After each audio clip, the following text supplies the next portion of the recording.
New Year's Eve, 2010, my wife and I were home, and I said, honey, do you hear something? I went over to the window, and I opened up the window. And this is what I heard. It's not very loud, but it was pretty loud when I did it before. And, at this point, some of you may have gone into a stupor. Some of you may have panicked, but my wife and I, we went downstairs, we went to the basement, because, when you hear a tornado warning, they won't turn off. There's always technical difficulties.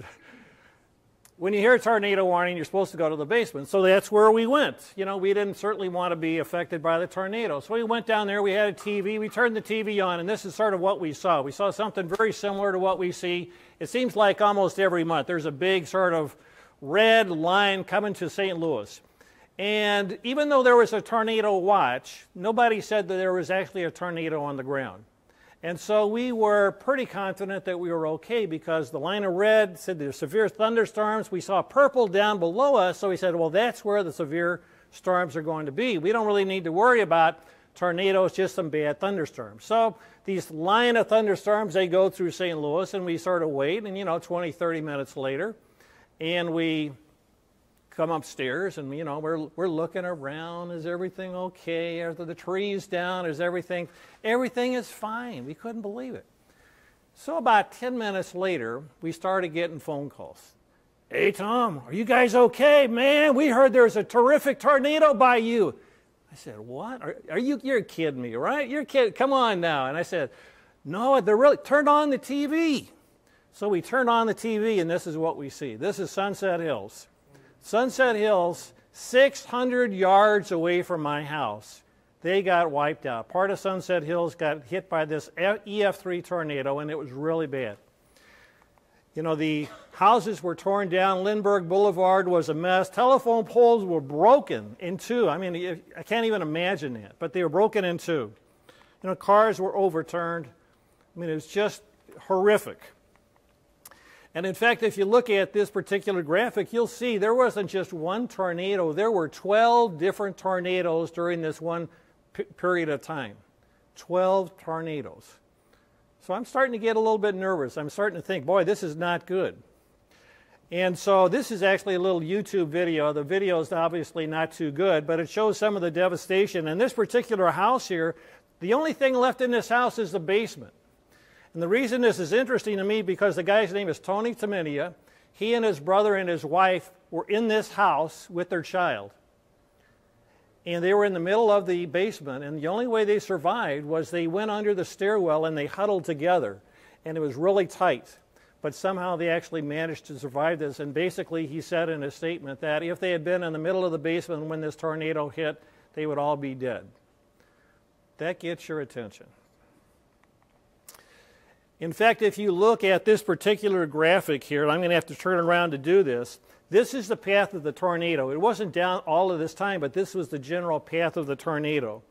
And if you look at this little gold star up here, that's my house. That's how close this tornado came to my house. If it had been down and come just a little bit more to the right, my house could have been wiped out. I could have been in big trouble. So that gets your attention. May 22nd, Joplin, Missouri. You all know what happened in Joplin. This was an EF3. Joplin was an EF5. 159 people were killed in Joplin. Over 1,000 people were injured. It was terrible.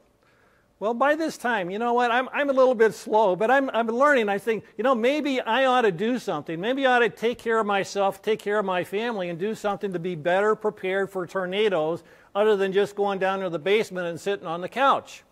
So I put together what I call the Tornado Preparation ABCs. If you can remember ABCs, you can remember these different plans. Here's what they stand for. A is alert, B is basement, C is cover yourself, S stands for stuff and supplies, and S stands for safe room. So let's talk about these things. Number one, you need to be alert. You need to pay attention to the weather. You need to know what's going on.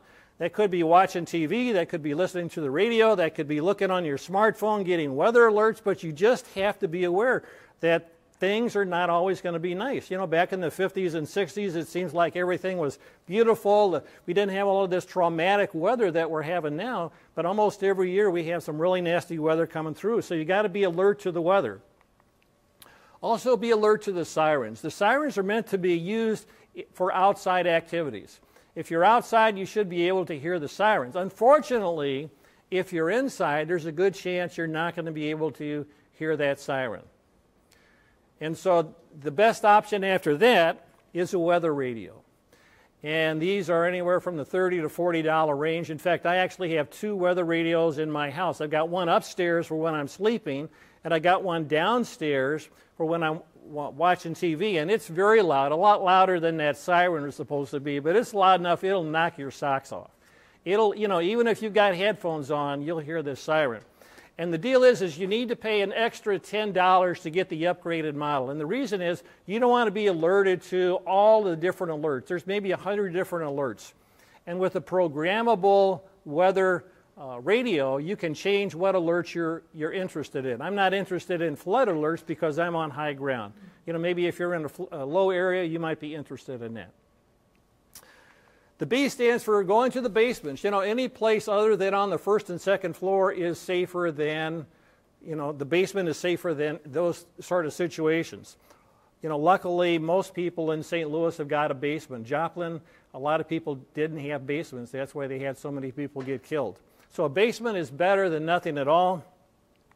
Even better than that is getting under cover in your basement.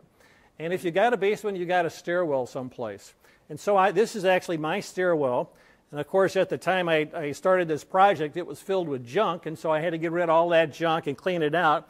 And you notice, at least on my stairwell, I've got some 2x4s lined up there. And that's just how the house was built. And so that, and it's got drywall, which is not going to stop too much, but the 2x4s will help. So that's better than nothing at all.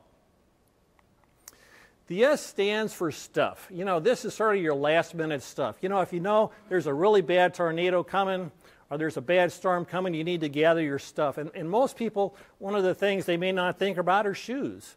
You know, if you have a tornado, you're going to have broken glass all around. So you need shoes, you need clothing, you need your wallet and keys and your phone. And you know, since I'm a computer guy, I have my computer and my backup, so all of that's there in case, you know, worst case scenario, at least I can still stay connected to the world. The S also stands for supplies. The main one is water. You need 1 gallon of water for every day for every adult. 1 gallon per adult per day. And they say in emergency situations, you need to have at least 3 days of supplies. So the other thing is food, obviously, but there are actually 74 different items that I counted on my list.